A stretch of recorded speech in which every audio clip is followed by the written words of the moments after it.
Hello friends, நான் உங்கள் சருகரி. நமக்கு ராக்கெட் லான்ச்சோடனே என்ன ஞாபகம் வரும்? இஸ்ரோ. இஸ்ரோ மட்டும்தான் ஞாபகம் வரும்.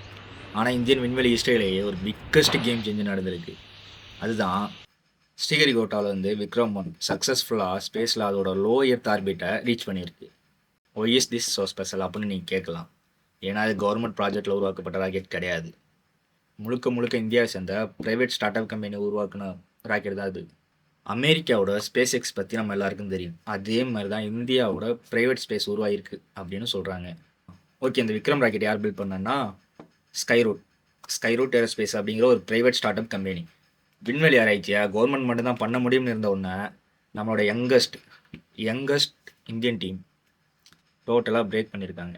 இதுக்காக இஸ்ரோவோட தலைவர் இருக்கார்ல, நாராயண் சார், அவர் மட்டும் இல்லாமல் பல அதிகாரிகள் இதை அஃபீஷியலாக இந்த டீமை பாராட்டியிருக்காங்க.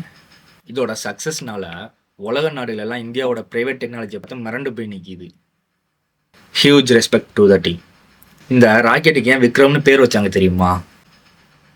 இந்தியன் விண்வெளி திட்டத்தோட தந்தை டாக்டர் விக்ரம் சாராபாய் அவரோட ஞாபகார்த்தமாக தான் இந்த ராக்கெட்டுக்கு விக்ரம்னு பேர் வச்சுருக்காங்க. இதில் ஸ்பெஷலான விஷயம் என்ன தெரியுமா?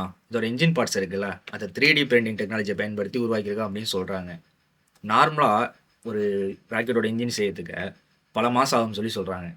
ஆனால் இந்த 3D டெக்னாலஜியை பயன்படுத்தி சில நாட்கள்லேயே முடிச்சிட்டா அப்படின்னு சொல்லியிருக்காங்க. நாடுகள் ஏன் தெரியுமா அவங்களோட சேட்டலைட்டை இந்தியாக்கிட்ட கொடுக்க வராங்க?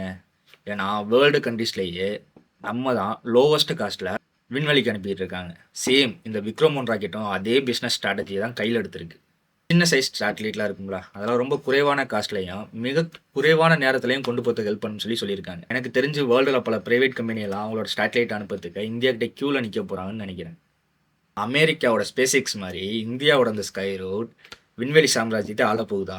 இந்த ப்ரைவேட் கம்பெனிலாம் வரதை பற்றி நீங்கள் என்ன நினைக்கிறீங்க? உங்களோட கருத்தை கமெண்ட்டில் சொல்லுங்கள். அண்ட் மறக்காமல் நம்ம வீடியோ பிடிச்சி லைக் பண்ணுங்கள் அண்ட் உங்கள் ஃப்ரெண்ட்ஸுக்கு ஷேர் பண்ணுங்கள். இன்னைக்கு இதே மாதிரி இன்ட்ரெஸ்டிங்கான டாப்பிக்கோட வரேன். நம்ம சேனலை சப்ஸ்கிரைப் பண்ணிக்கோங்க.